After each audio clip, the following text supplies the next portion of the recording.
Now with more insight on the continued debate in Washington, D.C. about how to spend your tax dollars is the Center Square reporter, Therese Boudreaux. Therese, thanks for taking time with us. A lot of activity expected in the next couple of weeks. There's been a lot of debate around the president's ballroom that's currently under construction. Also a ton of criticism. How much is this going to cost taxpayers? So you'll hear a lot from lawmakers this week, from Democrats in particular, about this ballroom. So the ballroom construction itself will be privately funded. There are donors that have volunteered their money to the president to build this ballroom. The $1 billion in taxpayer money in question is for security upgrades to the ballroom. So there's this budget reconciliation bill that Republicans have. It's $72 billion, and it's to fund ICE and Customs and Border Patrol for the next 3 years.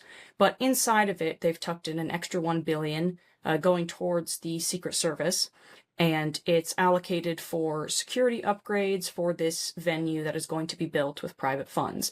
So the $1 billion, just to be clear, is not going towards construction. In fact, Republicans even put that in the bill, that this cannot go towards construction of the ballroom or for, any aesthetic purposes.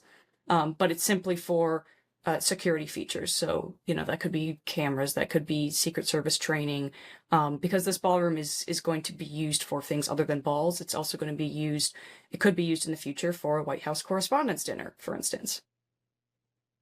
Yeah, so clearly there is going to be a taxpayer cost, but a lot of that is going to be specifically for the security aspects, and I would imagine like ballistic shields and like you said, cameras and other sophisticated security type of apparatus, because it's going to be a place to hold a lot of dignitaries, not just for balls and dinners, but also, as you mentioned, other activities like the White House Correspondents' Dinner, which we saw the chaos that ensued not too long ago, and the alleged assassin in that case, pleading not guilty just today. So a lot of conversation about safety of dignitaries all wrapped around this, but the president's been pretty adamant he wants this thing, and he's held up pictures and he's talked about marble and different types of stones that he wants to get. He's really after this, right?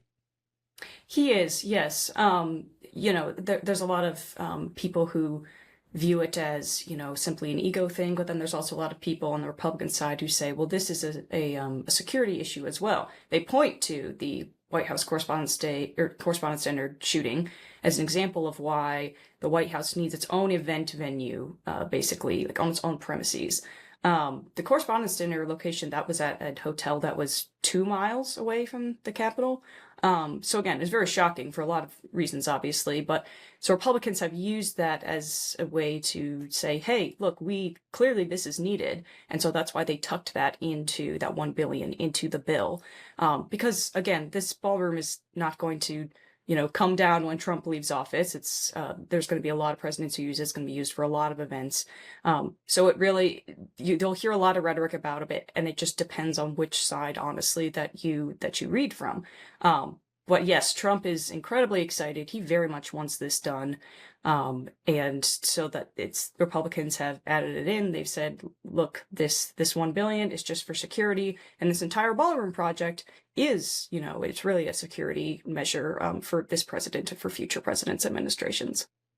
So while we await as taxpayers who are funding all of this to see just how much this reconciliation bill is going to cost, you said about $70+ billion. That's going towards ICE and Border Patrol.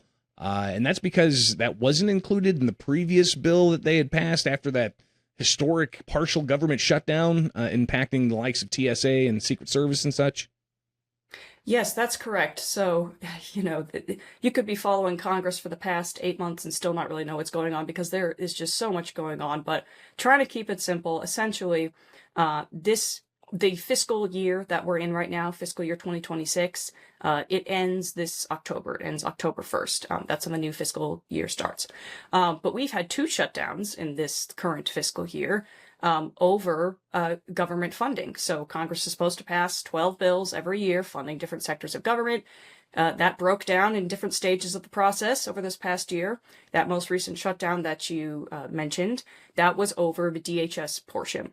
I've written all about it at the Center Square. You can find it there. But essentially, Republicans and Democrats, 73 days, 76 days? Almost 80 days shutdown. was over funding for immigration enforcement specifically. Finally, and not a lot of Republicans were happy, there was a whole bunch of controversy going on, but finally Republicans said, all right, we're going to, they told Senate Democrats, at least pass a bill with us to fund all of DHS except immigration enforcement. So they did that. So now all of the government is funded for fiscal year 2026, which we are more than halfway just through. A few months away from the end of the year, right? Right, but it's all funded except for ICE and CBP.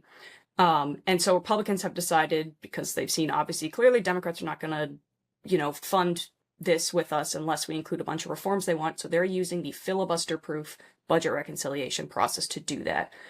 They're putting not just funding for this year, but as I said, for the next 3 years for ICE and CBP in this filibuster-proof bill, but it's got to go through a long process before it becomes law. Trump is hoping it becomes law before June 1st.